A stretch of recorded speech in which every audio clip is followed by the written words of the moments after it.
last question. But not least. Not least. Huh? Not least. Okay. So number 9. Would it be better to study abroad if I want to improve English? Or can I still reach to the native sort of level of English in my hometown, home country? I mean, look, I know I teach people the native features of English. And I've had many students telling me, I want to become like a native speaker. How do I go about it? Now, but not everybody wants it. Not everybody wants to speak like a native speaker. They want to speak fluently. And that's fine. They want to speak intelligibly. That means they want to speak clearly. That's fine, right? But if that's your question, and you're asking me today, what do I do to become like a native speaker of English? If you are living in Japan, very, very unlikely, that means it's almost impossible that you're going to get to that level. And I'm not going to say impossible. Because nothing is impossible, right? Impossible. But it's almost impossible to reach that level if you are living in Japan. Yeah, for the simple reason that you're not exposed to the language. You're not hearing it often. You're not using it often. You're not, right? So if you want to really get to that point, it's much better to come to obviously Australia. I prefer because I'm here. but if you want to go to America, why not? You want to go somewhere else.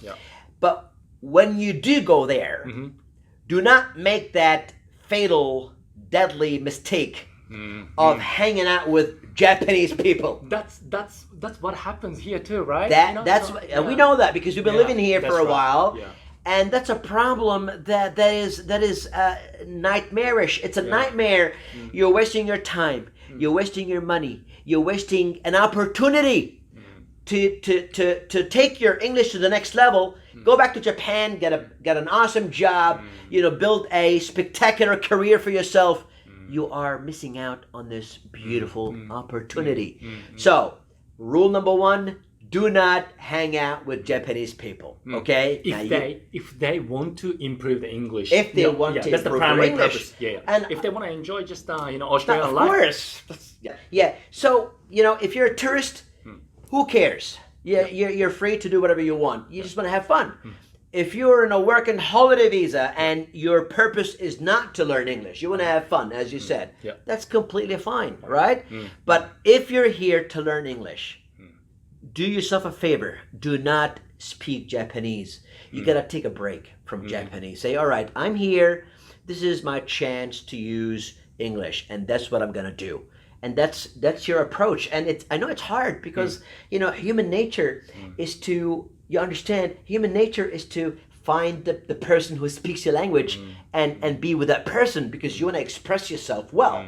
I mean, nobody enjoys feeling bad and and having to think for a minute every time you want to open your mouth and say a word. Nobody enjoys that.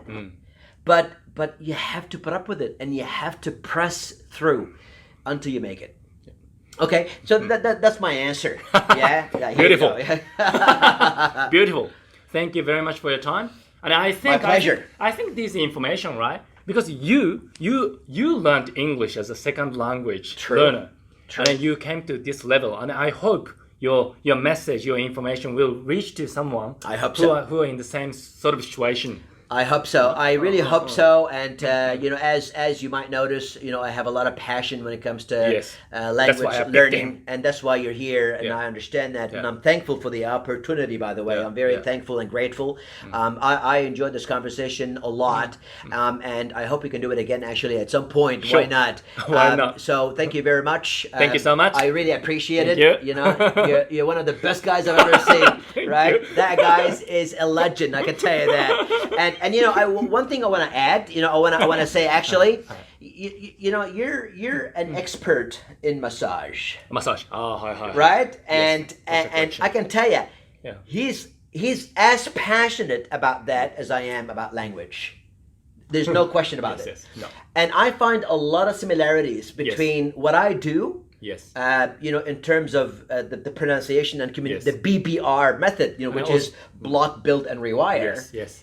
With a lot in common. Yes, right. Posture correction. When it comes to the, for example, BPR. Right. Yeah, it that the method can apply to the posture correction Right. quite similarly. I believe it 100%. Yeah. Because it's about trying to really break habits that you have, and we all have habits. We have managed to create those habits and build those habits over a long period of time. So it takes time to block those habits, and that's what we do. We block those habits. What do? We build new habits. And then we reprogram our brain. Rewiring. Right? We rewire. And so that's exactly what you do in your work, and that's what I do in my work. That's correct. Yeah. So for example, people who are suffering from lower back pain, right? Yeah.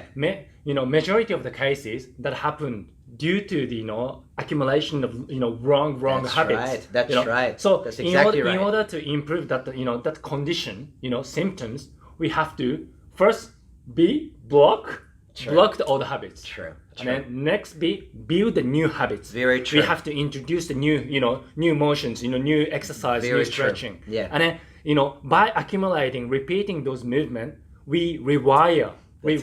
So That's BPR. That's it. That's his and method. that's my man. Very good meeting you, buddy. All right. Thank you. Thank you very much, I guys. hope you I hope to enjoy. see you here. Bye-bye. See ya.